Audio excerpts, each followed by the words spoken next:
आमचे अध्यक्ष श्री रवी चव्हाण यांनी पुढे येऊ घातलेल्या स्थानिक स्वराज्य संस्थांच्या निमित्ताने विभागशा बैठका घेतलेल्या आहेत।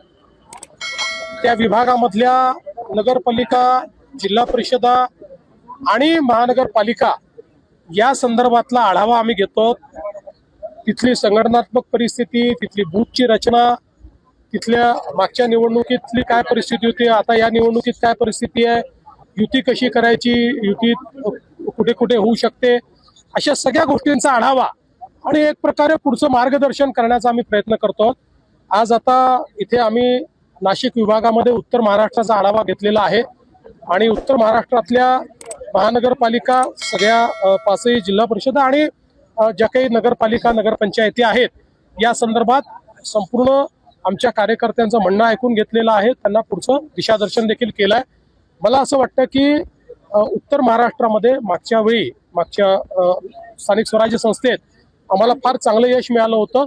यावेळी त्याहीपेक्षा चांगलं यश मिळेल अशी मला अपेक्षा आहे। निश्चितपणे मी स्वतः सीपींना पूर्ण मोकळीक दिलेली आहे आणि अतिशय चांगल्या पद्धतीनं या ठिकाणी काम चाललेलं आहे। कोणी कुठल्याही पक्षाचा असो, भारतीय जनता पक्षाचा असो, महायुतीचा असो की उबाठा, राष्ट्रवादी काँग्रेस किंवा अन्य पक्षाचा असो, कोणालाही या ठिकाणी स्पेअर करू नका अशा प्रकारे त्यांना पूर्ण अधिकार देण्यात आलेले आहेत।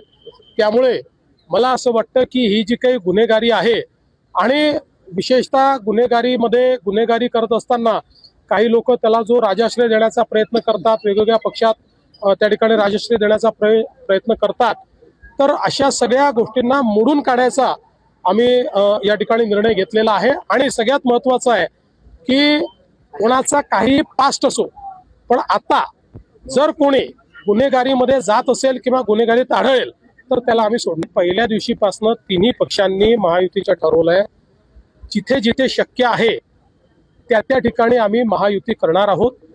जिथे आम्ही कॉम्पिटिंग पक्ष आहोत, आमचे तुल्यबळ पक्ष आहेत, त्या ठिकाणी आम्ही मैत्रीपूर्ण लढत करू। त्यामुळे आम्ही समजा युती केली तर युतीचे 100। एक सुनावणी त्या संदर्भात गृहराज्यमंत्र्यांनी घेतली होती, पण हा परवाना दिलाच गेला नाही। पोलीस आयुक्तांनी त्या ठिकाणी वस्तुस्थिती लक्षात आणून दिली आणि त्यामुळे हा परवाना दिलेला नाही।